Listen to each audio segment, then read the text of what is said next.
देखिए, मनुष्य जब परेशानी का अनुभव करता है, मानसिक तनाव से जो जैसे ही वो गुजरता है, वो आत्महत्या की तरफ उजारू हो जाता है। मानसिक तनाव क्यों होते हैं? यदि कोई व्यक्ति यह सोचता है कि मुझे जीवन में कभी कष्ट न मिले, तो ये संभव नहीं है। इस संसार में जो भी महापुरुष हुए हैं, सबको संघर्ष करना पड़ता है। पांचों पांडवों को देखिए, धर्मराज युधिष्ठिर है जिसके अंदर, उनको भी 12 वर्ष का वनवास झेलना पड़ता है, 1 वर्ष का अज्ञातवास झेलना पड़ता है।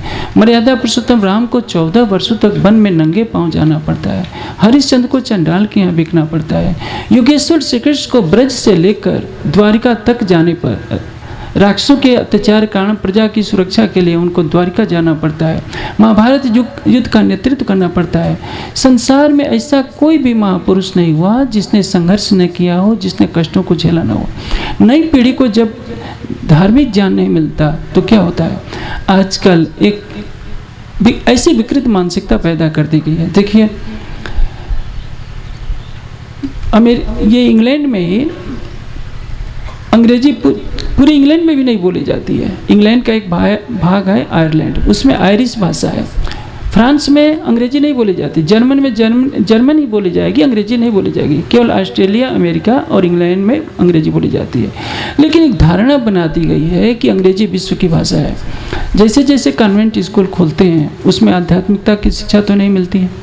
परिणाम, जो भारतीय संस्कृत में जो पैदा हुआ बच्चा है, भारत और नेपाल को दोनों ही समझना चाहिए। सांस्कृतिक रूप से तो दोनों एक ही देश हैं, राजनीतिक रूप से 2 देश हैं। संस्कृत दोनों की एक है, एक ही वृक्ष के 2 डालियां हैं।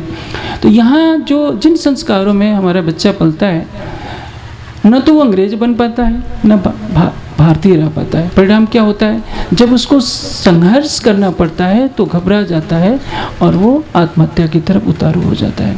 इसका कारण है आत्मबल की कमी। इसलिए बच्चों को क्या करना चाहिए? अध्यात्म की तरफ ले चलना चाहिए, उसको आहार सात्विक देना चाहिए, ध्यान की तरफ प्रवृत्त करना चाहिए। जब मनुष्य सर्वशक्तिमान परमात्मा पर आश्रित रहता है तो भयंकर से भयंकर कष्ट को झेल सकता है।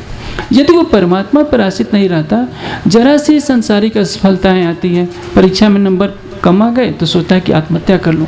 आत्महत्या किसी समस्या का समाधान नहीं है। वेद में क्या कहा गया है? अयम में हस्तो भगवान, ये मेरा हाथ ही भगवान है। अयम में भगवतरा, यह मेरा हाथ ही श्रेष्ठ कार्य करने वाला है। अयम में हस्तो विश्व भेजो, अयम शिव भगवान, यह मेरा हाथ संसार का कल्याण करने वाला है। भर्तृहरि ने एक बहुत ऊंची बात लिखी है। भर्तृहरि ने क्या कहा है कि त्याज्यम न धैर्यम विधुरे अपिकाले, विपत्ति के समय कभी भी धैर्य नहीं छोड़ना चाहिए, क्योंकि धैर्यात कदाचित स्थितम अपने आत्सा। यदि मनुष्य धैर्य रखे रहे या विश्वास करे कि आज रात है, कुछ घंटों के बाद सुबह होगा, और अभी दहकती हुई गर्मी पड़ रही है तो कुछ घंटों के बाद शाम की शीतल हवा भी मिलेगी। तो सुख और दुख का चक्र चलता रहता है। हर मनुष्य हमेशा सुखी नहीं रह सकता और हर मनुष्य हमेशा दुखी नहीं रह सकता।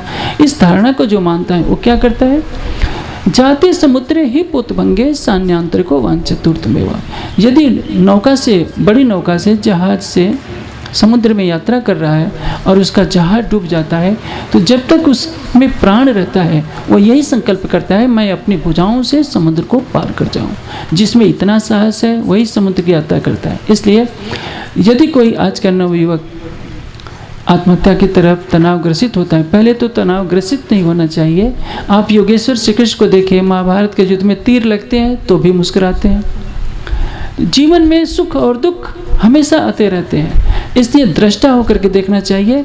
हार हो, जीत हो, मान हो, अपमान हो, सुख हो, दुख हो, सभी अवस्थाओं में सम वही रह सकता है जिसको परमात्मा पर आस्था होती है और वो परमात्मा का ध्यान करता है। इसलिए बच्चों को अध्यात्म की तरफ मोड़ना चाहिए, ध्यान की प्रक्रिया सिखाना चाहिए, उनके आहार को सात्विक करना चाहिए।